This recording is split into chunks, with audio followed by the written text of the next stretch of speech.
Hey, c'est Ludivine. Ça y est, je bug déjà. Ma voix part déjà dès le début de la vidéo, c'est super. Bon, bah, on recommence. Hein.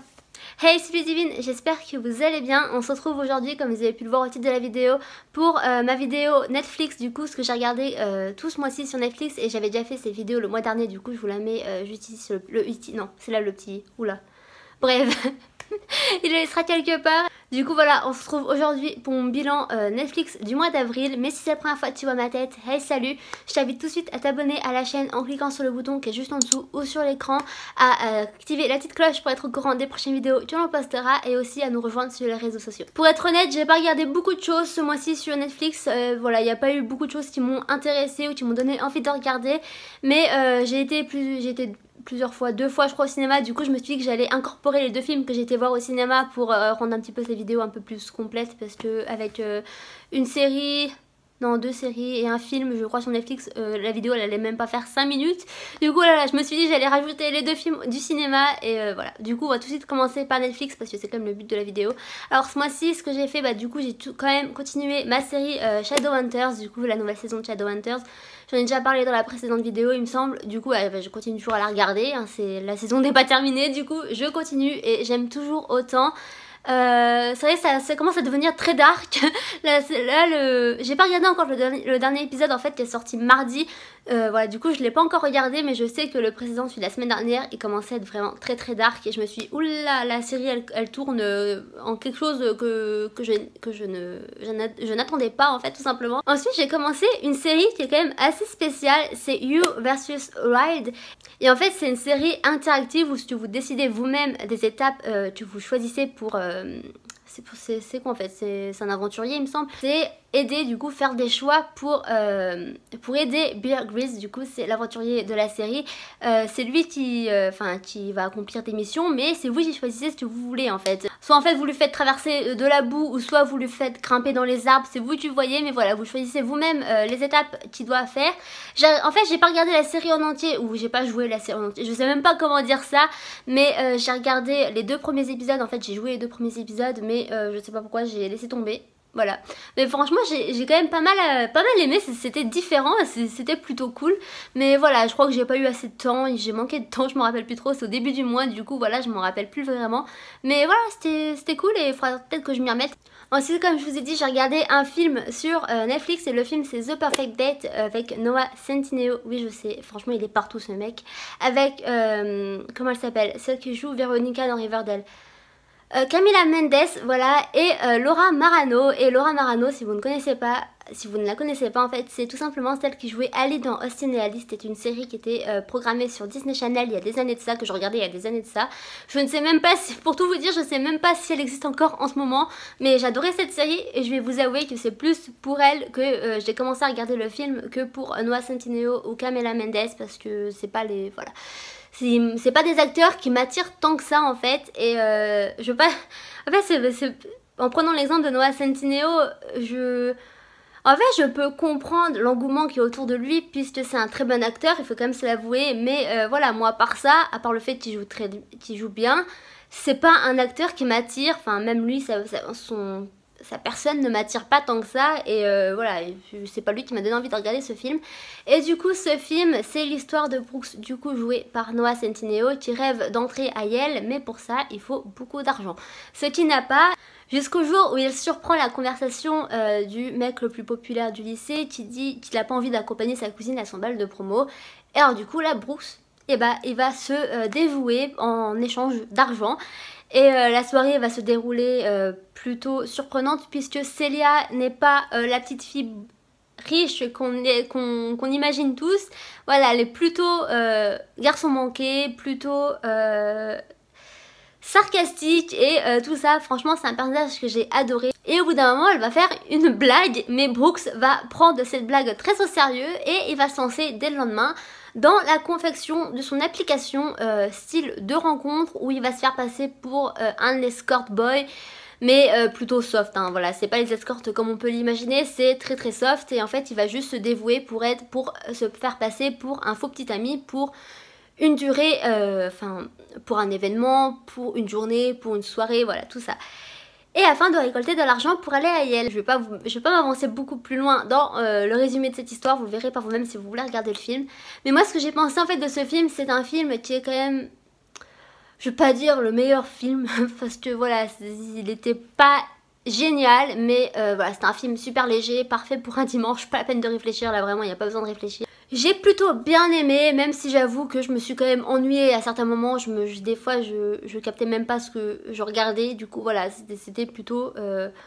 Alors, comme je vous l'ai dit, c'est parfait pour un dimanche, sans prise de tête, mais voilà, c'est pas le film le plus génial du monde, où il y a le plus d'action, voilà, c'est... De toute façon, dès le début, vous savez comment ça va se terminer. C'est un film léger, je vous conseille de le regarder si vous voulez une petite romance tranquille, ou romance, même pas, c'est... Comme je vous dis tout à l'heure, c'est très très soft, du coup voilà, si vous voulez une petite comédie romantique à regarder, bah, je vous la conseille, mais c'est pas la meilleure au monde. Et pas non plus la meilleure que Netflix a publié sur le site. C'était pour mon bilan Netflix et je vous ai dit que j'ai rajouté 2 films que j'ai été voir au cinéma. Et le premier film c'est After, du coup de la saga qu'on connaît tous, After de Anna Todd. Et qui a été sorti au cinéma il y a très peu de temps, au début du mi-avril, c'était le 17 je crois. Alors si vous connaissez pas l'histoire, je vais vous la faire très rapidement. Alors After, c'est l'histoire de Tessa qui entre à la fac,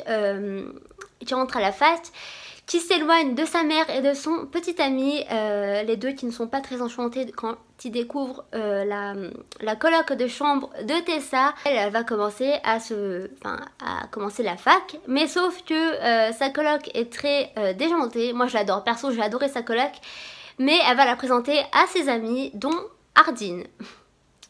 Voilà, donc Ardeen c'est le bad boy de l'histoire, le gars le plus exaspérant au monde que j'ai pu lire dans un livre. Voilà, vous avez déjà mon avis, en fait j'ai pas aimé les livres et voilà, j'étais plutôt assez sceptique quant au film, mais j'ai plutôt bien aimé en fait au final, j'ai plutôt bien aimé le film.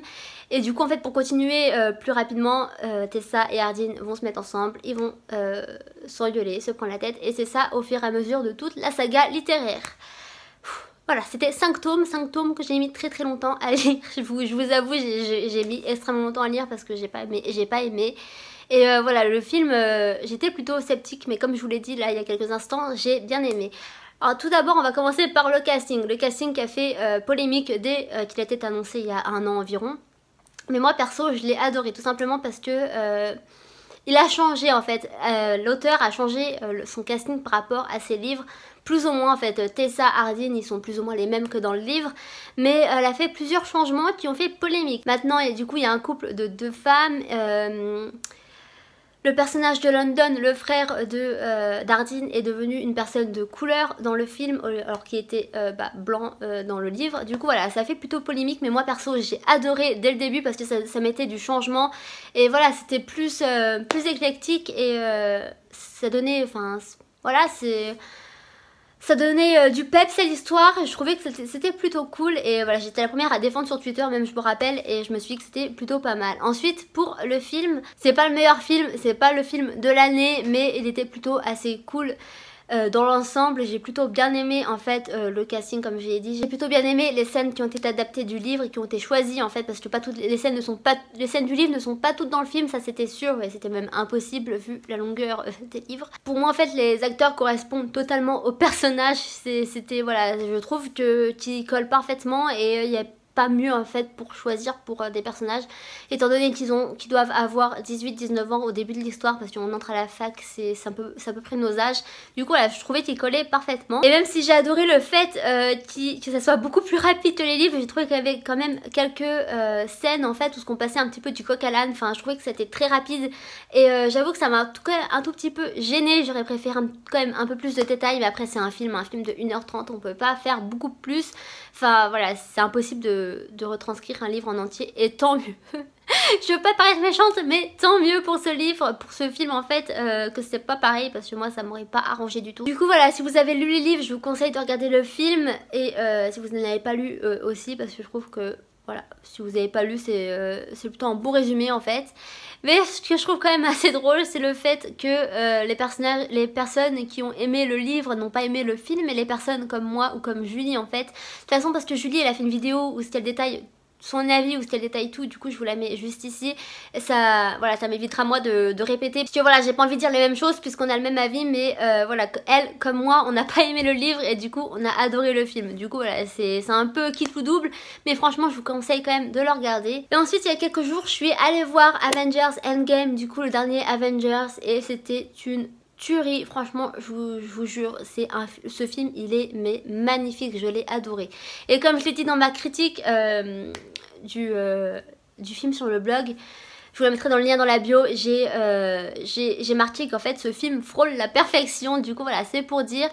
Et en fait l'histoire, je vais quand même un peu vous résumer, ça continue la fin du 3e Avengers, du coup si vous l'avez pas regardé je pense que vous allez être quand même un petit peu dans la merde.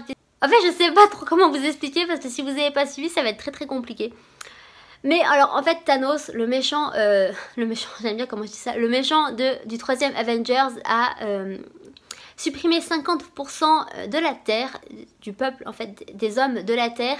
Et du coup les Avengers sont tous à peu près dépités, c'est le cas de le dire, ils sont tous vulnérables et ils ne savent plus trop quoi faire. Et en plus de ça ils sont un tout petit peu éparpillés un peu partout. Du coup voilà, c'est un tout petit peu compliqué et il y a un petit peu des querelles, des hauts et des bas. Jusqu'au jour où Scott Lang, du coup Ant-Man, si vous savez qui c'est, j'espère que vous savez qui c'est, parce que là si je vous dis ça et que vous comprenez pas, je ne sais pas comment faire. Mais du coup Ant-Man revient à la vie comme si de rien n'était, et là il a une idée et il va aller la proposer à Captain America et à Black Widow, du coup Natasha Romanoff. Et du coup son idée c'est remonter dans le temps, du coup 5 ans auparavant, pour récupérer les Avengers qui ont disparu ainsi que les hommes de la Terre, et de vaincre du coup Thanos. À partir de ce moment, les Avengers et les gardiens de la galaxie vont s'unir pour remonter dans le temps afin de vaincre du coup Thanos. Et je vais pas vous en dire plus parce que je vais pas vous spoiler, mais franchement c'était un film magnifique avec une très bonne morale à la fin. Et si vous l'avez pas encore vu, j'espère que vous la trouverez parce que franchement elle est super. J'ai adoré les personnages comme d'habitude, leur humour, leur sarcasme qui est toujours aussi présent, c'est voilà, c'est des choses que j'adore.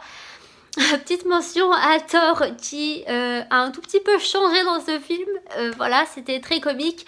Mais voilà, Chris Hemsworth a très bien joué dans ce film. C'est un acteur que j'adore et je l'ai encore plus aimé dans ce film. Franchement, il a super bien joué. Et ensuite, alors si les personnages comme Captain America, Iron Man et tout ça sont toujours aussi présents, j'avoue que j'aurais peut-être aimé voir un tout petit peu plus Captain Marvel. Du coup, si vous l'avez pas vu, c'est le dernier film Marvel qui est sorti avec Captain Marvel, du coup une super-héros féminine pour le coup.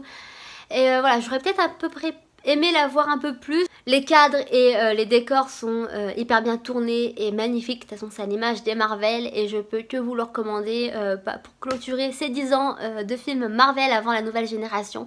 Moi j'ai adoré et sincèrement j'ai presque pas vu d'avis négatifs. Ou s'il y en avait, ils étaient nuancés avec des avis beaucoup plus positifs. Du coup voilà, je vous conseille franchement d'aller le regarder parce qu'il était vraiment super comme film. Et du coup voilà pour mon bilan Netflix / les films que j'ai été voir au cinéma, puisque je n'avais pas réellement de contenu à mettre dans le Netflix. Voilà, ce mois-ci a été quand même assez léger. Mais voilà, j'espère que cela vous a plu. Si c'est le cas, n'hésitez pas à laisser un petit like et un commentaire. Et dans les commentaires à me dire si vous avez regardé ce mois-ci. Si vous avez été voir le film After ou Avengers, dites-moi tout. Moi je vous lirai et vous répondrai avec plaisir. Et sur ce, je vous fais de gros bisous. On se retrouve dans une prochaine vidéo. Peace!